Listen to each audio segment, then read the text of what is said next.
ਅੱਜ ਦੇ ਇਸ ਸੁੰਦਰ ਦਿਨ ਦੇ ਵਿੱਚ ਪਰਮੇਸ਼ਰ ਦੀ ਮਹਿਮਾ ਹੋਵੇ। ਮੈਂ ਆਪ ਸਭ ਨੂੰ ਜੈ ਮਸੀਹ ਦੀ ਆਖਦਾ ਹਾਂ।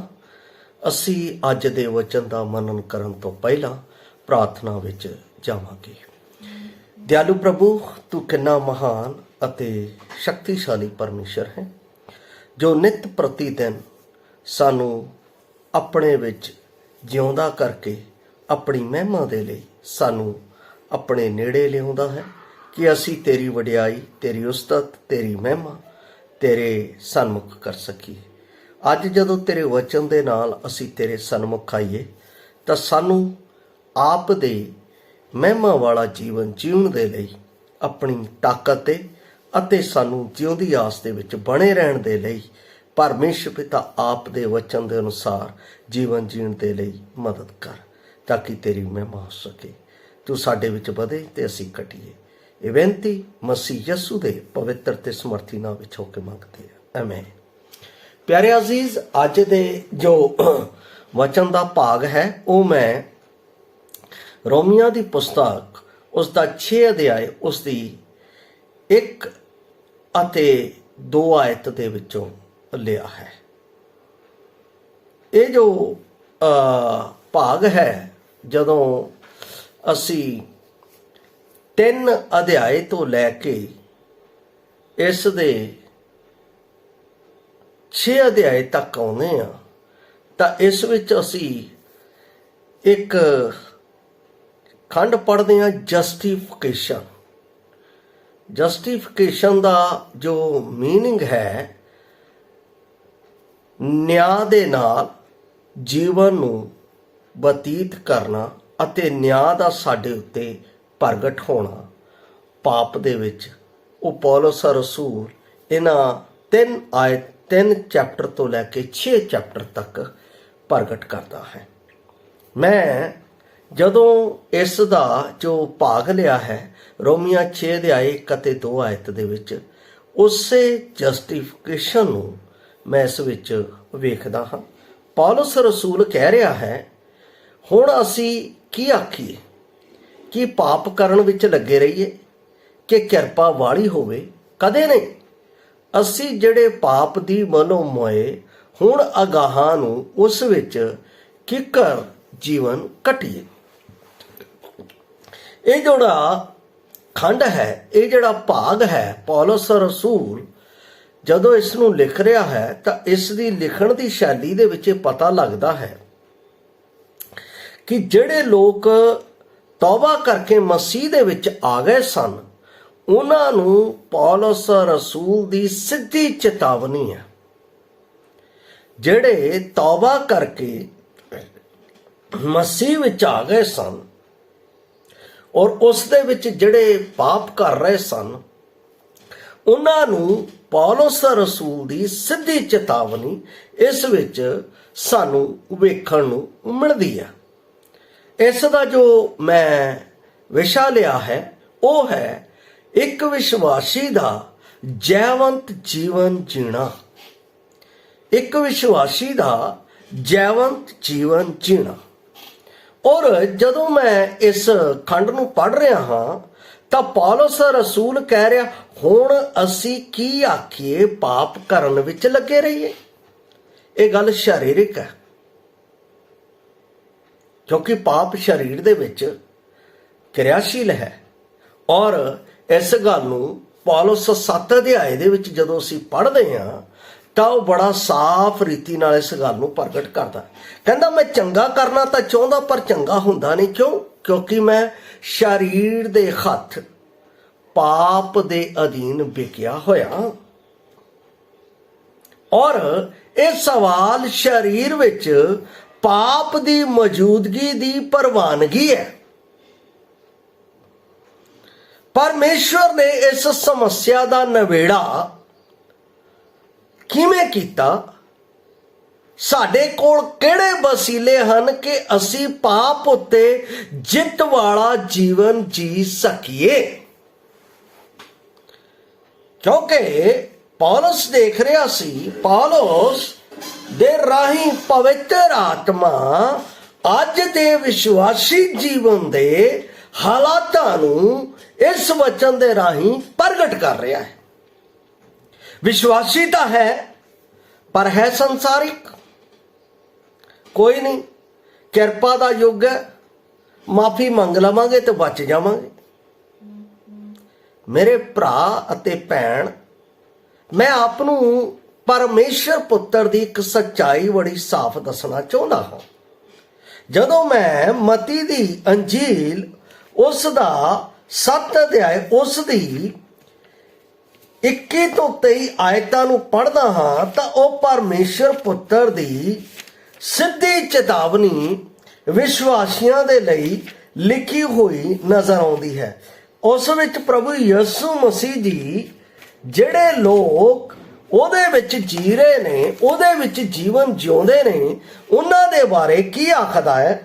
ਕਹਿੰਦਾ ਹੈ ना हरेक जेड़ा मैनू प्रभु प्रभु कहता है स्वर्ग दे राज विच बड़ेगा, बल्कि ओ जो मेरे स्वर्गीय पिता दी मर्जी उत्ते चलदा है ओ 22 आयत दे विच कहंदा उस दिन अनेक मैनू आखणगे हे प्रभु कि असा तेरा नाम लैके अगंबाक नहीं कीते अते तेरा नाम लैके भूत नहीं कढे अते तेरा नाम लैके बहुतियां करामातां नहीं कीतियां। तद मैं उन्होंने साफ आखांगा भाई मैं तुहानू कदे नहीं जानिया, हे बुरियारो मेरे कोलों चले जाओ। शारीरिक पाप दा सीधा दंड इत्थे प्रभु यीशु मसीह जी उन्होंने जिहड़े विश्वास विच चल के दिखावे दा काम कर रहे सी, जिहड़े विश्वास विच चल के परमेश्वर दे वचन दी सीधी तौहीन कर रहे सी, जिहड़े अपने आप नूं कहंदे तां विश्वासी सी पर उन्हां दे अंदर दे काम पाप दे सी। उन्हां दे लई इस जगह दे उत्ते साफ चुनौती है। और इत्थे भी पौलुस साफ परमेश्वर दे आत्मा दे वलों सीधी चुनौती की गल कर रहा है। हुण असीं की आखिए कि पाप करन विच लगे जाइए, किरपा वाली है। हाँ, प्रभु यीशु मसीह ने मेरे पाप माफ करते हैं, कोई नहीं, किरपा का युग है, माफी मंग लवां। मेरे प्यारे असीस, पौलुस इत्थे अगला सेंटेंस जो यूज करता है कहता कदे नहीं। इहदा मतलब जे मेरे अगे लिखिया है, अगे खाई है उस विच मौत है, जे फिर भी मैं छाल मारांगा तो मेरे तो वड्डा मूर्ख कोई नहीं है।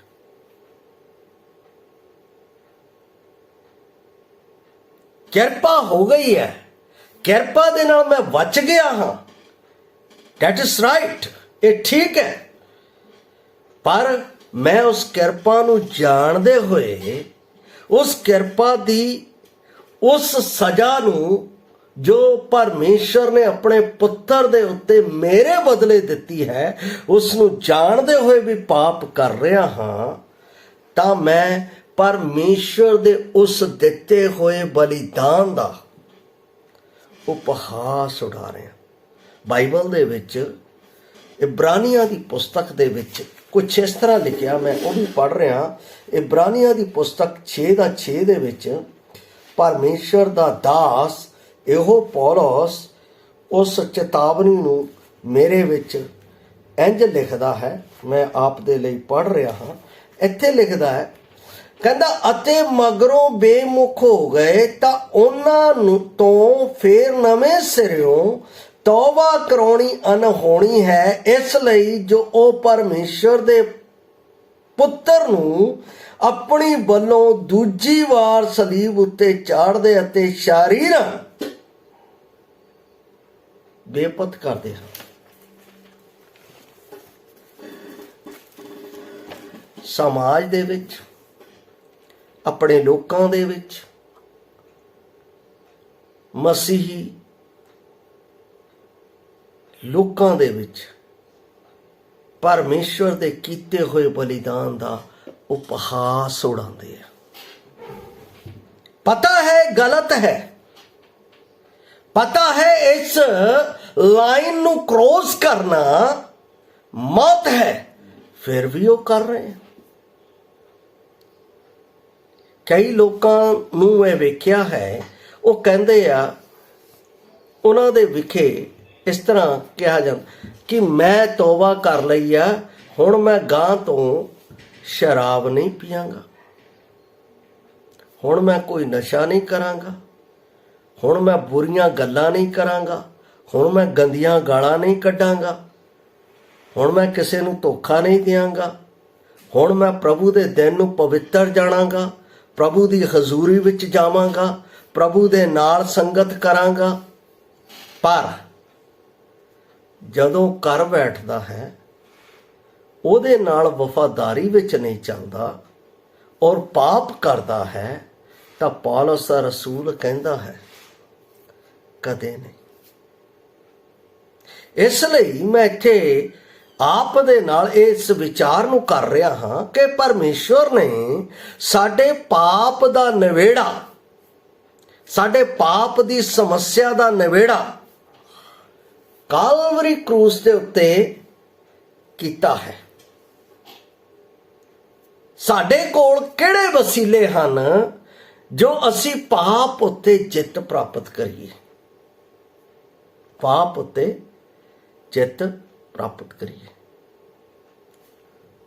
ਪ੍ਰਭੂ ਯਿਸੂ ਮਸੀਹ ਦੇ ਜੀ ਉੱਠਣ ਤੋਂ ਬਾਅਦ ਜਿਹੜੇ ਚੇਲੇ ਪਿੱਛੇ ਫਿਰ ਗਏ ਸੀ, ਉਹਨਾਂ ਨੇ ਪਤਰਸ ਅਤੇ ਬਾਕੀ ਚੇਲਿਆਂ ਨੇ ਕਿੱਦਾਂ ਉਸ ਪਾਪ ਦੇ ਉੱਤੇ ਜਿੱਤ ਪ੍ਰਾਪਤ ਕੀਤੀ ਅਤੇ ਕਿੱਦਾਂ ਉਹ ਸੱਚਾਈ ਅਤੇ ਧਾਰਮਿਕਤਾ ਅਤੇ ਪ੍ਰੇਮ ਅਤੇ ਪਰਮੇਸ਼ਵਰ ਦੀ ਵਡਿਆਈ ਦੇ ਲਈ ਗਵਾਹੀ ਦਾ ਜੀਵਨ ਬਤੀਤ ਕਰਦੇ ਹੋਏ ਜਿੱਤ ਪ੍ਰਾਪਤ ਕਰਕੇ ਗਏ।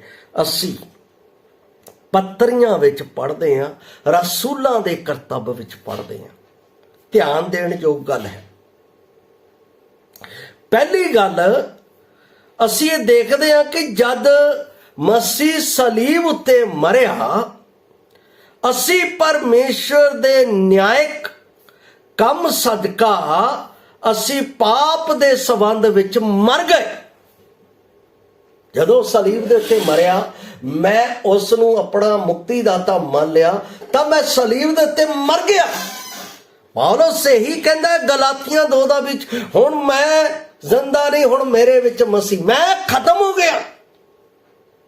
ਹੁਣ ਮੇਰੇ ਵਿੱਚ ਮਸੀਹ ਦਾ ਸੁਭਾਅ ਹੈ, ਹੁਣ ਮੇਰੇ ਵਿੱਚ ਮਸੀਹ ਦਾ ਬੁੱਧ ਹੈ, ਹੁਣ ਮੇਰੇ ਵਿੱਚ ਮਸੀਹ ਦੀ ਬੋਲੀ ਹੈ, ਹੁਣ ਮੇਰੇ ਵਿੱਚ ਮਸੀਹ ਦਾ ਦੇਖਣਾ ਹੈ, ਹੁਣ ਮੇਰੇ ਵਿੱਚ ਮਸੀਹ ਦੇ ਹੱਥ ਹੈ, ਹੁਣ ਮੇਰੇ ਵਿੱਚ ਮਸੀਹ ਦੇ ਪੈਰ ਹੈ। ਹੁਣ ਮੈਂ ਮਰ ਗਿਆ ਸਲੀਬ ਦੇ ਉੱਤੇ। ਮੌਤ ਦੀ ਸਜ਼ਾ ਜੋ ਸਾਡੇ ਉੱਤੇ ਲਾਗੂ ਹੋਈ ਤੇ ਅਸੀਂ ਪਾਪ ਦੇ ਸੰਬੰਧ ਵਿੱਚ ਮਰ ਗਏ, ਪਰ ਸਾਨੂੰ ਨਵਾਂ ਜੀਵਨ ਮਿਲਿਆ ਹੈ ਤੇ ਸਾਨੂੰ ਜੀਵਨ ਦੇ ਨਵੇਂ ਰਾਹ ਚੱਲਣ ਲਈ ਕਿਹਾ ਗਿਆ ਹੈ। ਇਹੀ ਗੱਲ ਤਾਂ 6:4 ਚ ਲਿਖਿਆ ਹੈ, ਅਸੀਂ ਨਵੇਂ ਰਾਹ ਤੇ ਚੱਲੀਏ। ਜਦੋਂ ਅਸੀਂ ਇਹਨੂੰ ਪੜ੍ਹੀਏ ਵਚਨ ਨੂੰ, ਵਚਨ ਦੇ ਵਿੱਚ ਇਹੋ ਗੱਲ ਸਾਫ਼ ਰੀਤੀ ਨਾਲ ਲਿਖੀ ਹੈ, ਜਦ ਕਿ ਅਸਲ ਵਿੱਚ ਸਾਡੇ ਅੰਦਰ ਅਜੇ ਵੀ ਪਾਪ ਵਾਲਾ ਸੁਭਾਅ ਹੈ। ਕਿਉਂ ਪਾਪ ਵਾਲਾ ਸੁਭਾਅ ਹੈ? ਕਿਉਂਕਿ ਅਸੀਂ ਆਪਣੇ ਆਪ ਨੂੰ ਸੰਪੂਰਨਤਾਈ ਦੇ ਨਾਲ ਮਸੀਹ ਦੇ ਨਾਲ ਸਲੀਬ ਦੇ ਉੱਤੇ ਦਿੱਤਾ ਨਹੀਂ।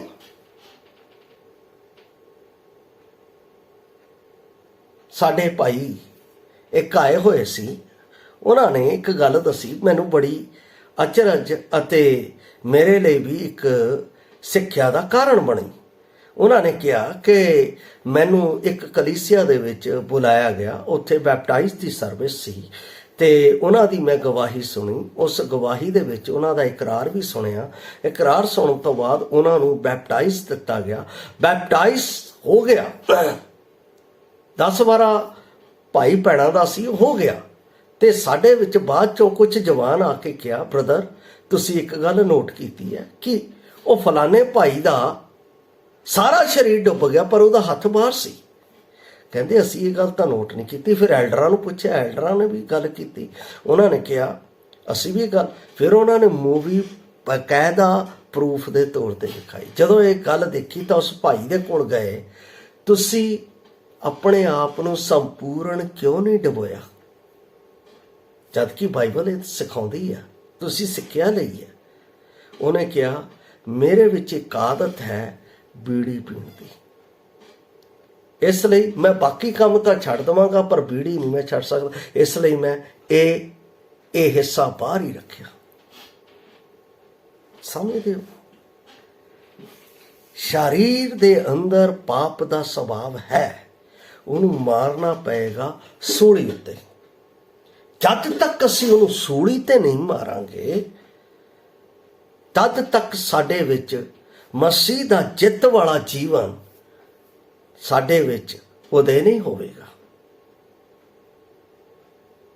ਇਸ ਲਈ ਪੌਲਸ ਕਹਿੰਦਾ ਹੈ ਮੈਂ ਆਪਣੇ ਆਪ ਨੂੰ ਮਾਰਦਾ ਕੁੱਟਦਾ ਅਤੇ ਵਸ ਵਿੱਚ ਲਿਆਉਂਦਾ। ਮਾਰਦਾ ਕੁੱਟਦਾ ਆਪਣੀ ਦੇਹ ਨੂੰ ਵਸ ਵਿੱਚ ਲਿਆਉਂਦਾ। ਕਾਹਦੇ ਨਾਲ ਮਾਰਦਾ ਕੁੱਟਦਾ? ਪਰਮੇਸ਼ਰ ਦੇ ਵਚਨ ਨਾਲ। ਇਹ ਵਚਨ ਨਿਤ ਪ੍ਰਤੀ ਦਿਨ ਮੈਨੂੰ ਸਰੀਰ ਦੇ ਉੱਤੇ ਜੀਵੰਤ ਹੋਣ ਦੇ ਲਈ ਆਪਣੀ ਸ਼ਕਤੀ ਦਿੰਦਾ ਹੈ। ਇਹ ਹੈ ਜਿੱਤ ਦਾ ਜੀਵਨ ਪ੍ਰਾਪਤ ਕਰਨ ਦੇ ਲਈ। ਅਸੀਂ ਵਿਵਹਾਰ ਵਿੱਚ ਕਿਵੇਂ ਉਸ ਉੱਤੇ ਕਾਬੂ ਪਾਉਣਾ ਹੈ ਤੇ ਜੀਵਨ ਵਿੱਚ ਨਵੇਂ ਰਾਹ ਤੇ ਕਿਵੇਂ ਚੱਲਣਾ ਹੈ ਅਤੇ ਕਿਵੇਂ ਜਿੱਤ ਪ੍ਰਾਪਤ ਕਰਨੀ ਹੈ, ਬਾਈਬਲ ਸਾਨੂੰ ਦੱਸਦੀ ਹੈ। ਪਹਿਲਾਂ ਤੁਸੀਂ ਆਪਣੇ ਆਪ ਨੂੰ ਪਾਪ ਦੀ ਵੱਲੋਂ ਮੋਏ ਔਰ ਮਸੀਹ ਯਿਸੂ ਵਿੱਚ ਪਰਮੇਸ਼ਰ ਲਈ ਜਿੰਦਾ ਸਮਝੋ। ਇਸ ਗੱਲ ਨੂੰ ਸਮਝਣ ਦੇ ਲਈ ਮੈਂ ਆਪ ਦੇ ਲਈ ਰੋਮੀਆਂ ਦੀ ਪੁਸਤਕ ਉਸ ਦਾ 6 ਅਧਿਆਇ ਦੀ 11 ਆਇਤ ਆਪ ਦੇ ਲਈ ਪੜ੍ਹ ਰਿਹਾ ਹਾਂ। ਇੱਥੇ ਲਿਖਿਆ ਹੈ, ਇਸੇ ਤਰ੍ਹਾਂ ਤੁਸੀਂ ਵੀ ਆਪਣੇ ਆਪ ਨੂੰ ਪਾਪ ਦੀ ਵੱਲੋਂ ਮੋਏ ਪਰ ਮਸੀਹ ਯਿਸੂ ਵਿੱਚ ਪਰਮੇਸ਼ਰ ਦੇ ਲਈ ਜਿਉਂਦੇ ਸਮਝੋ। ਇਹਦਾ ਮਤਲਬ ਮੈਨੂੰ ਇਹ ਸਮਝਣਾ ਹੈ ਕਿ ਹੁਣ ਮੇਰਾ ਸਰੀਰ ਮੇਰਾ ਨਹੀਂ ਮਸੀਹ ਦਾ ਹੈ, ਉਹਨੂੰ ਯੂਜ਼ ਕਰਨ ਦਿਓ। ਕਿਉਂਕਿ ਪਰਮੇਸ਼ਰ ਦਾ ਜੇ ਮੇਰੇ ਵਿੱਚ ਯਿਸੂ ਮਸੀਹ ਦਾ ਜੀਵਨ ਹੈ ਤਾਂ ਯਿਸੂ ਮਸੀਹ ਕਿੱਥੇ ਦਾ? ਸਵਰਗ ਦਾ। ਕਿੱਥੇ ਗਿਆ ਹੈ? ਸਵਰਗ ਵਿੱਚ। ਇਹਦਾ ਮਤਲਬ ਮੇਰੇ ਇਸ ਦੇਹ ਨੂੰ ਸਵਰਗੀ ਕਾਰਜਾਂ ਦੇ ਲਈ ਇਸਤੇਮਾਲ ਕਰਨ ਦੇ ਲਈ ਇਸਤੇਮਾਲ ਕਰੇਗਾ। ਉਹਨੂੰ ਆਪਣੇ ਆਪ ਨੂੰ ਸਮਰਪਿਤ ਕਰਨਾ। ਪ੍ਰਭੂ ਹੁਣ ਮੇਰਾ ਜੀਵਨ ਮੇਰਾ ਨਹੀਂ ਤੇਰਾ ਹੈ, ਇਸ ਨੂੰ ਆਪਣੀ ਮਹਿਮਾ ਦੇ ਲਈ ਇਸਤੇਮਾਲ ਕਰੋ। ਇੱਥੇ ਜਦੋਂ ਆਪਣਾ ਸ਼ਬਦ ਕਹਿੰਦਾ ਹੈ ਪਾਪ ਦੀ ਵੱਲੋਂ ਮੋਏ ਅਤੇ ਮਸੀਹ ਵਿੱਚ ਪਰਮੇਸ਼ਰ ਲਈ ਜਿੰਦਾ ਸਮਝੋ। ਸਮਝੋ ਸ਼ਬਦ ਦਾ ਮਤਲਬ ਹੈ ਹਿਸਾਬ ਕਿਤਾਬ ਕਰਨਾ। ਹਿਸਾਬ ਕਿਤਾਬ ਕਰਨਾ ਜ਼ਰੂਰੀ ਹੈ। ਕਈ ਬਜ਼ੁਰਗਾਂ ਨੂੰ ਮੈਂ ਦੇਖਿਆ, ਸਾਡੇ ਪਿਤਾ ਜੀ ਹੁੰਦੇ ਸੀ, ਉਹਨਾਂ ਨੇ ਸਵੇਰ ਤੋਂ ਲੈ ਕੇ ਸ਼ਾਮ ਤੱਕ ਜੋ ਕੁਝ ਵੀ ਹੋਇਆ ਉਹਦਾ ਲੇਖਾ ਜੋਖਾ ਆਪਣੇ ਰੱਖਣਾ। ਬਚਪਨ ਤੋਂ ਲੈ ਕੇ ਹੁਣ ਤੱਕ ਵੀ ਮੈਂ ਇਹੀ ਦੇਖਦਾ ਆ ਰਿਹਾ। ਹਿਸਾਬ ਕਿਤਾਬ ਉਹ ਸਮਝਣਾ, ਇਹਦਾ ਮਤਲਬ ਉਹਦਾ ਮਤਲਬ ਕੀ ਹੈ, ਤੇ ਇਸ ਗੱਲ ਨੂੰ ਮੈਂ ਮਸੀਹ ਦੇ ਵਿੱਚ ਲਿਆ ਕੇ ਆਪਣੇ ਲਈ ਰੱਖਿਆ। ਇਹ ਮੇਰੇ ਲਈ ਆਸ਼ੀਸ਼ ਦਾ ਕਾਰਨ ਬਣਿਆ। ਕਿਵੇਂ? ਜਦੋਂ ਮੈਂ ਮਸੀਹ ਦੇ ਵਿੱਚ ਆਇਆ, ਮੇਰਾ ਪਹਿਲਾ ਸਮਾਂ ਜਦੋਂ ਸ਼ੁਰੂ ਹੋਇਆ ਸੇਵਕਾਈ ਦੇ ਵਿੱਚ, ਤਦ ਮੈਂ ਰੋਜ਼ ਜੋ ਮੈਨੂੰ ਆਸ਼ੀਸ਼ ਮਿਲਦੀ ਸੀ ਉਹ ਮੈਂ ਲਿਖਦਾ ਸੀ, ਤੇ ਜਿੱਥੇ ਮੈਨੂੰ ਘਾਟਾ ਪੈਂਦਾ ਸੀ ਉਹ ਵੀ ਮੈਂ ਲਿਖਦਾ। ਉਹਦੇ ਵਿੱਚ ਮੈਨੂੰ ਪ੍ਰਾਰਥਨਾ ਨਾਲ ਪਰਮੇਸ਼ਰ ਦੇ ਸਮਕਸ਼ ਬੈਠਣ ਦਾ ਮੌਕਾ ਮਿਲਦਾ ਸੀ। ਮੈਂ ਪਰਮੇਸ਼ਰ ਨੂੰ ਕਹਿੰਦਾ ਧੰਨਵਾਦ ਪਰਮੇਸ਼ਰ, ਤੂੰ ਮੇਰੀਆਂ ਲੋੜਾਂ ਨੂੰ ਕਿਵੇਂ ਪੂਰਾ ਕਰ ਰਿਹਾ, ਅਤੇ ਇੱਥੇ ਮੈਂ ਘਟਿਆ, ਇੱਥੇ ਮੇਰੇ ਕੋਲੋਂ ਆਹ ਚੀਜ਼ ਹੋਈ, ਇਸ ਦੇ ਲਈ ਵੀ ਤੈਂ ਮੈਨੂੰ ਸਹਿਣ ਦੇ ਲਈ ਅਤੇ ਜੀਣ ਦੇ ਲਈ ਮਸੀਹ ਯਿਸੂ ਦੇ ਵਿੱਚ ਬਲ ਦਿੱਤਾ। ਮੈਂ ਤੇਰਾ ਧੰਨਵਾਦ। ਦਾ ਮਤਲਬ ਸਰੀਰ ਦੇ ਰਾਹੀਂ ਮਸੀਹ ਦੇ ਵਿੱਚ ਜਿਉਣ ਦਾ ਮੈਨੂੰ ਮੌਕਾ ਮਿਲਿਆ, ਹਿਸਾਬ ਕਿਤਾਬ ਕਰਨ ਦਾ ਮੌਕਾ ਮਿਲਿਆ। ਮੈਂ ਹੁਣ ਆਪਣੇ ਖਾਤੇ ਵਿੱਚ ਪਾਉਣਾ ਹੈ ਕਿ ਮੈਂ ਪਾਪ ਦੇ ਸੰਬੰਧ ਵਿੱਚ ਮਰ ਗਿਆ ਹਾਂ ਅਤੇ ਪਰਮੇਸ਼ਰ ਦੇ ਸੰਬੰਧ ਵਿੱਚ ਜਿਉਂਦਾ ਹਾਂ। ਜਿਹੜੇ ਮੈਂ ਕੰਮ ਸਵਰਗ ਦੇ ਲਈ ਕਰ ਰਿਹਾ ਮੈਂ ਲਿਖ ਰਿਹਾ।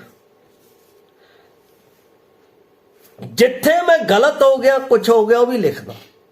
ਉਹਦੇ ਲਈ मैं प्रार्थना करदा, प्रभु ਇੱਥੇ ਮੇਰੇ ਜੀਵਨ ਦੇ ਵਿੱਚ ਸਰੀਰ ਦੇ ਪਾਪ, ਇਸ ਤੋਂ ਮੈਨੂੰ ਜਿੱਤ ਪ੍ਰਾਪਤ ਕਰਨ ਦੇ ਲਈ ਆਪਣੇ ਵਚਨ ਦੀ ਤਾਕਤ ਦੇ। ਚਾਹੇ ਉਹ ਮੇਰੇ ਭਾਈ ਭੈਣ ਦੇ ਸੰਬੰਧ ਵਿੱਚ ਹੈ, ਚਾਹੇ ਮੇਰੇ ਮਾਤਾ ਪਿਤਾ ਦੇ ਸੰਬੰਧ ਵਿੱਚ ਹੈ, ਚਾਹੇ ਮੇਰੇ ਕਲੀਸਿਆ ਦੇ ਭਾਈ ਭੈਣਾਂ ਦੇ ਸੰਬੰਧ ਵਿੱਚ ਹੈ, ਚਾਹੇ ਸਮਾਜ ਦੇ ਅਧਿਕਾਰੀਆਂ ਦੇ ਪ੍ਰਤੀ ਹੈ, ਉਹਨਾਂ ਦੇ ਪ੍ਰਤੀ ਮੈਨੂੰ ਤੇਰੇ ਵਚਨ ਦੇ ਨਾਲ ਸੱਚਾਈ, ਪ੍ਰੇਮ ਅਤੇ ਧਾਰਮਿਕਤਾ ਦੇ ਵਿੱਚ ਸਹੀ ਸੰਬੰਧ ਦੇ ਨਾਲ ਜੀਵਨ ਜੀਣ ਦੇ ਲਈ ਮੇਰੀ ਮਦਦ ਕਰ। ਮੇਰੇ ਵਿੱਚੋਂ ਕਹਿੰਦਾ ਝੂਠ ਦਾ ਰਾਹ ਮੈਥੋਂ ਦੂਰ ਰੱਖੀ। ਇਹ ਗੱਲ ਜੀਣ ਦੇ ਲਈ ਪਰਮੇਸ਼ਰ ਆਪਣਾ ਵਚਨ ਮੈਨੂੰ ਦਿੰਦਾ ਹੈ ਤੇ ਮੈਂ ਇਹ ਵਿਸ਼ਵਾਸ ਕਰਦਾ ਹਾਂ ਅਤੇ ਮੈਂ ਸਵੀਕਾਰ ਕਰਦਾ, ਇਸ ਤਰ੍ਹਾਂ ਅਸੀਂ ਉਸ ਦੀਆਂ ਪ੍ਰੇਰਨਾਵਾਂ ਦੇ ਉੱਤਰ ਦਿੰਦੇ ਹਾਂ, ਨਾ ਕਿ ਸਰੀਰ ਦੀਆਂ ਪ੍ਰੇਰਨਾਵਾਂ ਦੇ। ਸਰੀਰ ਕਹਿੰਦਾ ਪਾਪ ਦੇ ਵੱਲ, ਆਤਮਾ ਕਹਿੰਦਾ ਨਹੀਂ ਸਰੀਰ ਦੇ ਨਾਲ। ਮੈਂ ਇੱਕ ਗੱਲ ਜ਼ਰੂਰ ਕਹਿੰਦਾ ਹੁੰਦਾ ਹੈ, ਜਿਹੜੇ ਨਵੇਂ ਲੋਕ ਆਉਂਦੇ ਆ ਜਾਂ ਜਿਹੜੇ ਵਿਸ਼ਵਾਸੀ ਆ ਉਹਨਾਂ ਨੂੰ ਜ਼ਰੂਰ ਕਹਿੰਦਾ ਹੁੰਦਾ, ਆਪਣੇ ਵਿੱਚ ਆਤਮਾ ਦੇ ਰਾਹੀਂ ਸਰੀਰ ਨੂੰ ਇਸਤੇਮਾਲ ਕਰੋ, ਨਾ ਕਿ ਸਰੀਰ ਦੇ ਰਾਹੀਂ ਆਤਮਾ ਨੂੰ, ਕਿਉਂਕਿ ਸਰੀਰ ਆਤਮਾ ਨੂੰ ਦੱਬ ਲੈਂਦਾ। ਆਤਮਾ ਸਰੀਰ ਦੇ ਉੱਤੇ ਪਰਵਲ ਹੋ ਕੇ ਪ੍ਰਭੂ ਦੀ ਮਹਿਮਾ ਦਾ ਕਾਰਨ ਬਣਦਾ।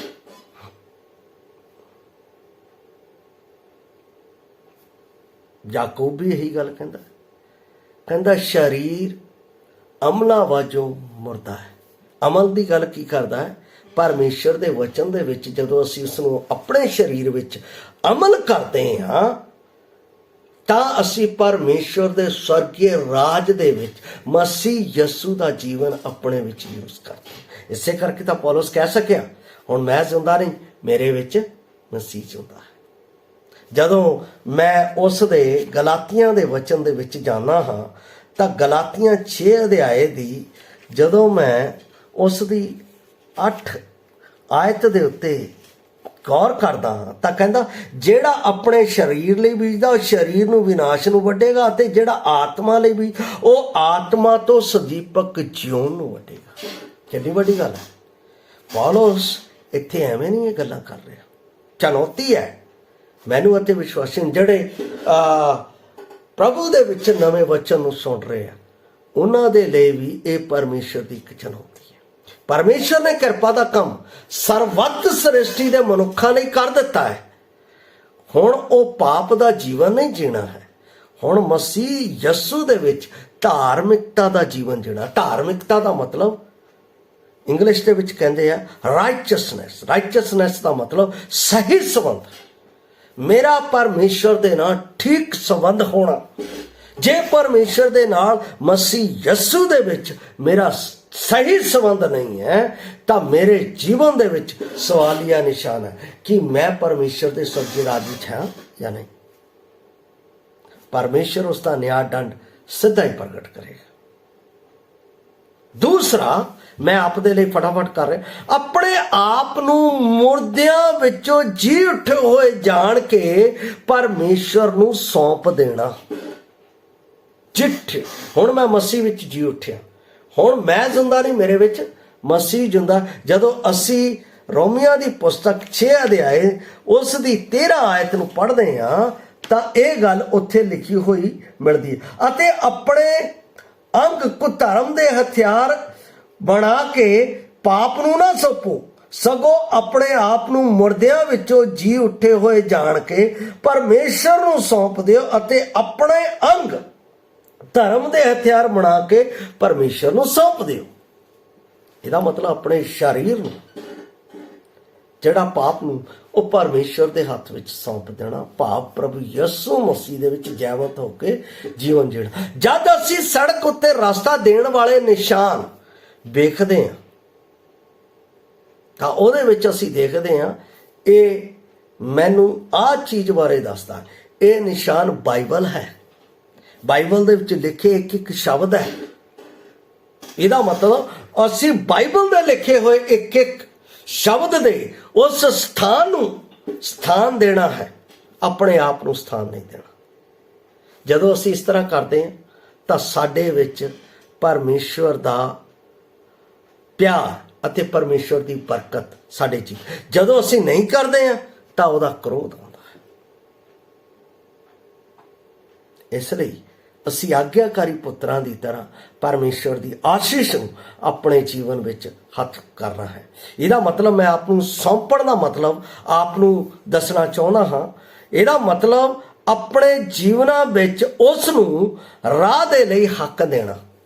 ਸਾਡੀਆਂ ਅੱਖਾਂ ਅਸੀਂ ਕੀ ਦੇਖਦੇ ਹਾਂ, ਸਾਡੇ ਹੱਥ ਅਸੀਂ ਕੀ ਕਰਦੇ ਹਾਂ, ਸਾਡੇ ਪੈਰ ਅਸੀਂ ਕਿੱਥੇ ਜਾਂਦੇ ਹਾਂ, ਅਤੇ ਸਾਡੇ ਕੰਨ ਅਸੀਂ ਕੀ ਸੁਣਦੇ ਹਾਂ, ਉਸ ਨੂੰ ਸੌਂਪੇ ਜਾਣੇ ਚਾਹੀਦੇ ਹਨ।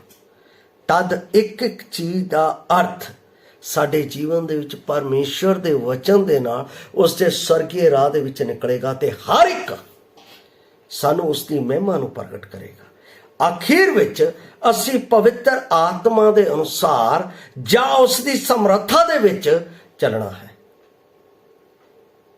ਪਵਿੱਤਰ ਆਤਮਾ ਦੇ ਅਨੁਸਾਰ ਜਾਂ ਉਸ ਦੀ ਸਮਰੱਥਾ, ਇਹਦਾ ਮਤਲਬ ਪਰਮੇਸ਼ਰ ਦੇ ਵਿੱਚ, ਕਿਉਂਕਿ ਸੰਪੂਰਨ ਲਿਖਤ ਪਰਮੇਸ਼ਰ ਦੇ ਆਤਮਾ ਤੋਂ ਹੈ, ਜਿਹੜੀ ਮੈਨੂੰ ਗਿਝਾਉਣ, ਸਿਖਾਉਣ ਅਤੇ ਤਾੜਨ ਦੇ ਲਈ ਕਿ ਪਰਮੇਸ਼ਰ ਦਾ ਬੰਦਾ ਸਿੱਧ ਅਤੇ ਕਾਬਿਲ ਬਣੇ। ਇਸ ਲਈ ਮੇਰੇ ਪਿਆਰੇ ਅਜ਼ੀਜ਼, ਅਸੀਂ ਕਿਵੇਂ ਆਪਣੇ ਜੀਵਨ ਦੇ ਵਿੱਚ ਇਸ ਸਰੀਰ ਦੇ ਵਿੱਚ ਪਾਪ ਤੋਂ ਜਿੱਤ ਹਾਸਲ ਕਰ ਸਕਦੇ ਹਾਂ? ਉਹਦੇ ਵਚਨ ਦੇ ਰਾਹੀਂ, ਉਹਦੇ ਵਚਨ ਦੇ ਦੁਆਰਾ। ਇਸ ਲਈ ਅਸੀਂ ਆਪਣੇ ਆਪ ਨੂੰ ਪ੍ਰਭੂ ਦੇ ਅੱਗੇ ਕਹੀਏ, ਪ੍ਰਭੂ ਮੈਨੂੰ ਇਸ ਸਰੀਰ ਦੇ ਵਿੱਚ ਤੇਰੇ ਵਚਨ ਦੀ ਪਾਲਣਾ ਕਰਨੀ ਸਿਖਾ, ਤਾਂ ਕਿ ਮੈਂ ਤੇਰੇ ਵਿੱਚ ਸਿੱਧ ਹੋ ਜਾਵਾਂ ਔਰ ਤੇਰੇ ਨਾਲ ਤੇਰੀ ਆਮਦ ਦੇ ਵਿੱਚ ਸ਼ਰੀਕ ਹੋ ਕੇ ਹਮੇਸ਼ਾ ਹਮੇਸ਼ਾ ਦੇ ਰਾਜ ਨੂੰ ਪ੍ਰਾਪਤ ਕਰਾਂ। ਪ੍ਰਭੂ ਸਾਨੂੰ ਇਸ ਵਚਨ ਦੇ ਅਨੁਸਾਰ ਚੱਲਣ ਦੇ ਲਈ ਮਦਦ ਕਰੇ ਔਰ ਪ੍ਰਭੂ ਦਾ ਨਾਮ ਸਾਡੇ ਜੀਵਨ ਦੇ ਵਿੱਚ ਉੱਚਾ ਹੋਵੇ। ਜੈ ਮਸੀਹ ਦੀ। ਮਰਾਨਾਥਾ।